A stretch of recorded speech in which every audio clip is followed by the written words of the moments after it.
Thank you, Senator Johnson. Good morning. My name is Candace Hayden, and I'm from Michigan. I received the Moderna vaccine on March 2nd and the second dose on March 30th. On April 18th, I had a typical day, swimming, running, and gardening. I was beginning the training for my next triathlon. At 7 p.m., I turned to my left and felt an odd pain under my shoulder blade. I took a step and my right leg buckled slightly, but I didn't think anything of it. I continued with my day. And then around midnight, I went to stand and both my legs buckled. I was suffering from severe paresthesia and was partially paralyzed from my chest down. During the 26-day hospital stay, I had 6 MRIs, 2 CTs, a TEE, a spinal tap, and several blood tests. They ruled out MS, transverse myelitis, spinal cord stroke, and autoimmune disease. Medically, there was absolutely nothing wrong with my body. After 7 days, the medical team prescribed an aggressive dose of steroids that resulted in no change. I started inpatient therapy after 17 days, and I was released from the hospital on May 14th with no concrete diagnosis. The head of my medical team told me that I should get used to being handicapped. I started and am still in outpatient therapy, and on May 21st, I visited my primary care doctor as I was instructed, who told me that she couldn't offer me anything, but if I needed her, to give her a call. My medical team at the hospital refused to associate my condition with the vaccine, and I continually asked them to report to VAERS, but I don't think that they did. It defies my imagination that we can find each other. But the medical community refuses to draw the lines and recognize that people are suffering similar adverse side effects. Case in point, I was able to locate another patient in the hospital that I was in with similar symptoms, brought it to the attention of my medical team, and they refused to even speak to that patient's doctor. I don't have a spouse, nor do I have young children. In one respect, I'm truly blessed from my family not having to have to suffer. But it leaves me isolated and lonely, as my interactions with others is limited. This is far worse than COVID lockdown.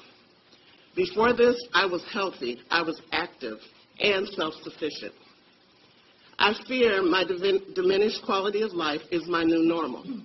Will I ever run again? Will I ever ride my bike? I would give anything to get in my car and just drive it. My greatest fear is for others like Maddie, the children, those that are younger that don't have a voice, that can't tell you how they're feeling, that don't understand why their legs are no longer working. I am pro-vaccine. I am pro-science, and I understand the vaccine is for the greater good.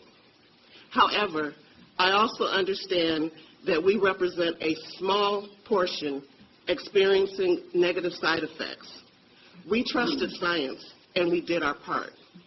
As a result, we are now synonymous to wounded soldiers who should not be left behind.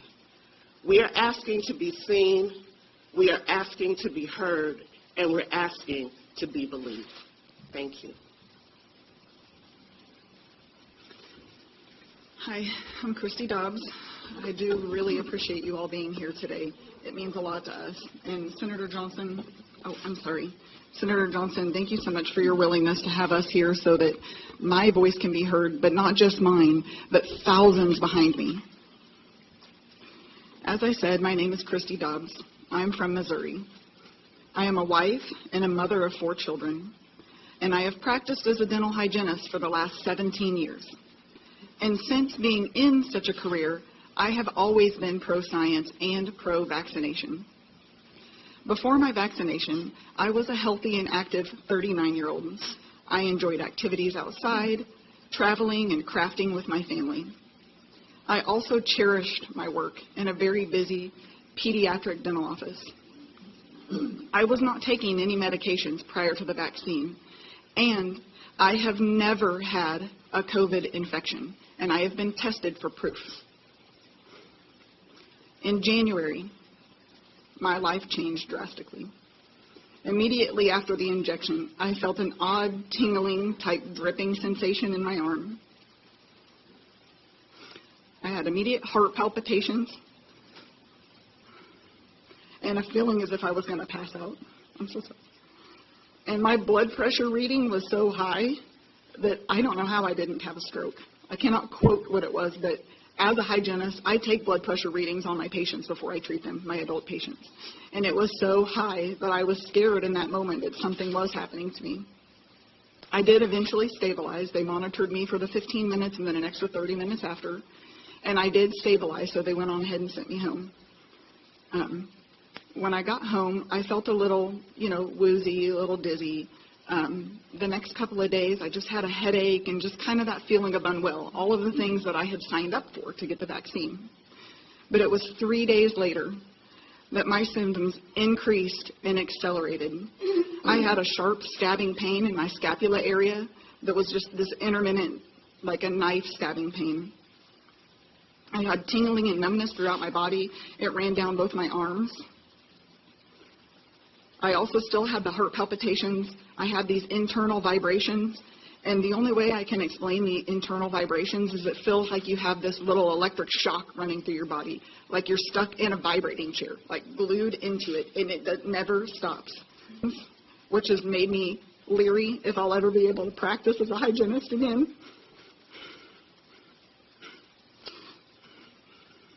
And like Cheryl, I am so fearful that I may have some sort of neurological issue after this with Parkinson's. They have ruled out MS, but again, they have not told me that I have anything. They can tell me what I don't have. I have swollen lymph nodes, brain fog. I had brain fog so extreme that I would be having a conversation with someone and I would black out. Try to come back to that conversation and nothing was there. Swollen lymph nodes, muscle weakness, unexplained skin rashes. I had convulsions and nighttime seizures. I had to have my 6-year-old daughter wake me up from a fit in the middle of the night. No 6-year-old should have to do that for their parent. I have also experienced thick, clotting, heavy menstrual cycles. I was so afraid that I literally, and I have it with me, I prepared my will and my obituary for my family because I didn't think that I would wake up to the next day. I have reported my symptoms to V-safe, VAERS, CDC, FDA, Pfizer. I have also sent information to 2 very well-known research institutes, and I have also reached out to prestigious universities. I've been dealing with this for 5 months. These past 5 months, my severe neurological reactions continue to plague me. Every day feels like I'm trapped in the movie Groundhog Day. I go to sleep praying, thinking I'm going to wake up the next morning and be better. And I'm not. I've had multiple tests, more than any person should have to go through this time in their life. I have had x-rays, blood work, MRIs, CT scans, ultrasounds, EEGs, and more. To date, the medical community has still remained baffled and unable to restore my health. I'm scared and frightened for my future. So I do have hope, and this is why I'm here today, speaking out. This is not an easy thing to do, guys. But I hope that our conditions will be researched and studied. I hope that we can find a solution and a pathway to health. That's all we want. I would give anything. I would give my whole life savings if I could go back to January 17th and never to have had to experience this in my life. And 3, that those that are suffering and that those that will come behind us, because the vaccine is still rolling out, that they will benefit from us coming forward and speaking today. We have suffered long enough. I think that we do deserve this time that you've given us today, and we are so gracious that you've taken your time to be here today. But we do deserve to be seen, which you are seeing us today, and heard, you're listening, but we need to be believed. That is the biggest issue. We just want you guys to believe that this is real. We are real Americans. We are real people experiencing these side effects. So I thank you for doing just that today. Real closer. So we can hear you. All right. So first, thank you,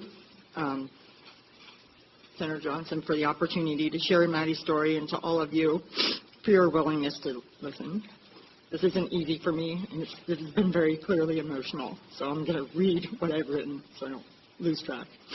My name is Stephanie, and this is my daughter, Maddie, and we live in Ohio. On January 20th, Maddie received her second dose of the Pfizer COVID vaccine as a participant in the clinical trial for 12 to 15-year-olds. All three of our kids volunteered and were excited to participate in the trial as a way to help us all return to normal life. My husband works in the medical field, and I have a degree in electrical engineering. We are pro-vaccine and pro-science, which is why we agreed to let Maddie and her two older brothers volunteer for the trial. Before Maddie got her final dose of the vaccine, she was a healthy 12-year-old who got straight A's and had lots of friends. She had a life. She was energetic. She was not like this. Although she does still have lots of friends. Upon receiving the second shot, Maddie immediately felt pain at the injection site. And over the next 24 hours, she developed severe abdominal and chest pain. And the way she described the chest pain, and I quote, "It feels like my heart is being ripped out through my neck." She had painful electrical shocks down her neck and spine that forced her to walk hunched over.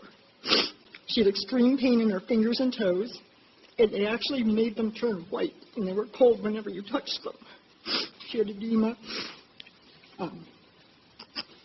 So my husband immediately took her to the ER as instructed by the vaccine trial nurse administrator, which is what we were instructed to do. Her blood was taken for a renal profile and tested. She was checked for appendicitis, which she did not have, and given an IV with some medicine and sent home. However, in the discharge papers from the Children's Hospital ER that she went to, the diagnosis stated adverse effect of vaccine initial encounter. This would be the only time that that was written in her medical charts, but it's in there. Over the next 2.5 months, her abdominal, muscle, and nerve pain became unbearable. She had developed additional symptoms that included gastroparesis, nausea and vomiting, erratic blood pressure and heart rate, memory loss. She mixes up words, brain fog, headaches, dizziness, fainting. She fell and hit her head, and then seizures. She developed verbal and motor tics. She had loss of feeling from the waist down and muscle weakness. Drastic changes in her vision, urinary retention and loss of bladder control, severely irregular and heavy menstrual cycles, and eventually she had to have an NG tube put in to get nutrition. All of these symptoms are still here today. Some days are worse than others. Our greatest challenge came when her doctors began to consider an alternative diagnosis. Well, she really didn't have one before, so it was the first one. So, like everybody else, she had lots of tests, but not nearly as many tests as everybody else when she was a child. Why didn't they do all those tests on her?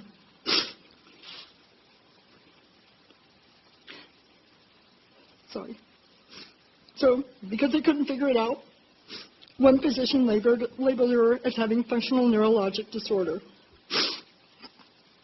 saying it was due to anxiety.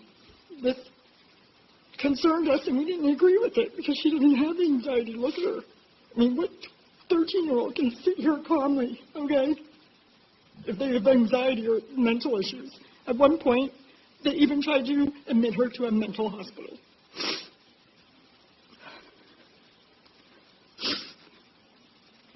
So we did seek additional medical opinions, some of which came from this group. In June, we connected her neurologist with another doctor that's doing research on adverse reactions like Maddie's. She was finally provided, but they finally gave her an MRI, did an MRI of her brain, an MRV, and a bunch of additional blood tests. It took 5 months to get that done. Over the past 5 months, Maddie has been to the ER 9 times and has been hospitalized 3 times for a total of 2 months in the hospital. What I want to ask, Maddie volunteered for the Pfizer trial. Why? Why aren't they researching her to figure out why this happened? So other people don't have to go through this. Instead, they're just saying it's mental. If anybody's mental, it's me. So today our journey as parents to help our daughter Maddie continues. All we want is for Maddie to be seen, heard, and believed, because she is not done. And we want her to get the care that she desperately needs so that she can go back to normal. Why is she not back to normal? She was totally fine before this. She did the right thing trying to help everybody else, and they're not helping her. Thanks.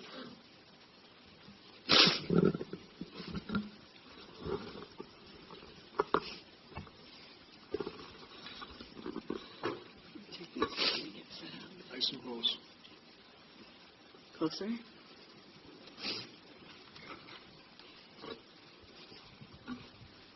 I just wanted to say thank you all for being here to hear these stories.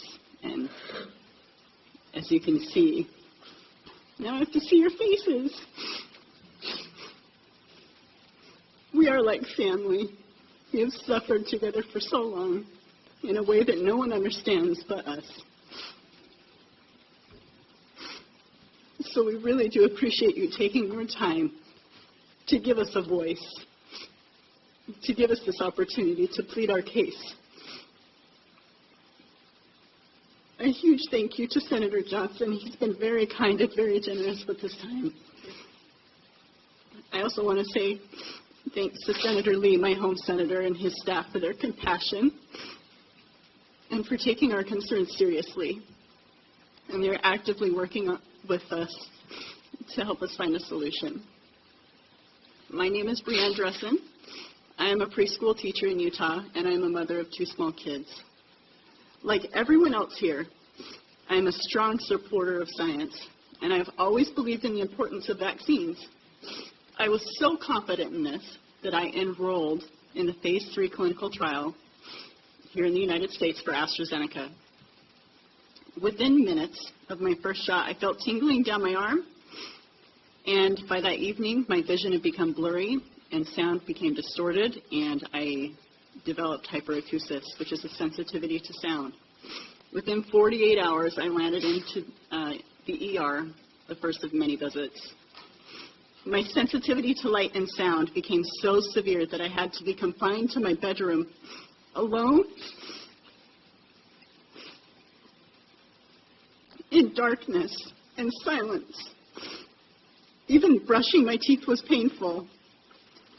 I then began experiencing erratic heart rate and body temperature, extreme nausea to the point that I lost over 20 pounds.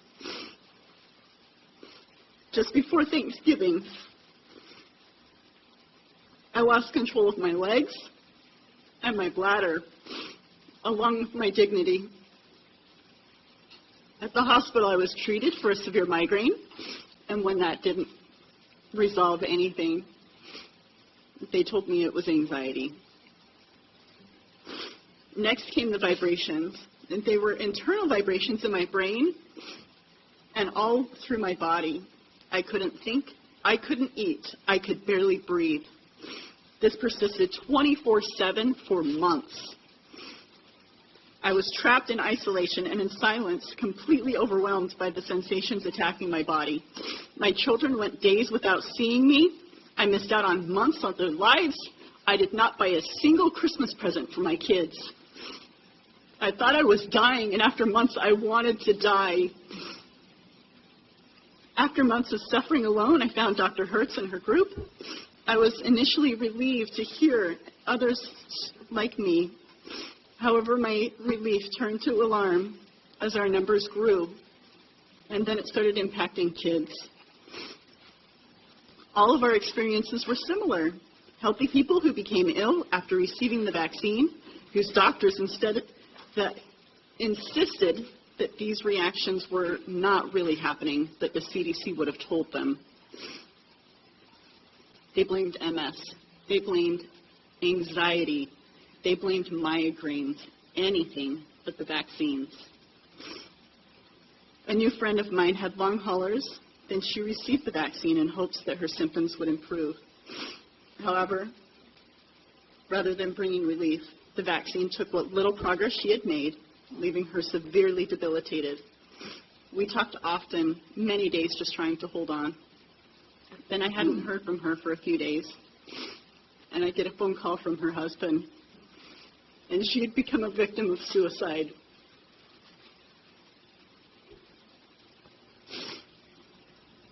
The human toll is real. This is not some benign reaction. This thing overtakes your body, and you have no choice but to hold on and hope that you survive. We have been robbed of our cognitive abilities, our physical abilities. We cannot work. We cannot care for our families or our children or ourselves. We are struggling to make it through each day, abandoned by our healthcare teams. We are the collateral damage of the pandemic. As you can see, I am recovering. I can walk. The touch of my little son's hand no longer feels like it's setting me on fire. The sweet sound of my daughter's voice no longer feels like it's attacking my brain. But I have a long way to go. I still am unable to work or care for my children. We had to refinance our home to hire a nanny. Before this, I took one medication, a thyroid pill, every day, and now I am on 9. And that's just to turn down the dial just enough to make the symptoms bearable. We all volunteered to receive the vaccine to try to help to end the pandemic, but now we are suffering. COVID has impacted all of us. For some, it has resulted in loss of life. For others, they are now long haulers, debilitated and suffering. There are long haulers who have got the vaccine and their condition improved. There are long haulers who got the vaccine and they stayed the same. And there are long haulers that got the vaccine and now they are worse.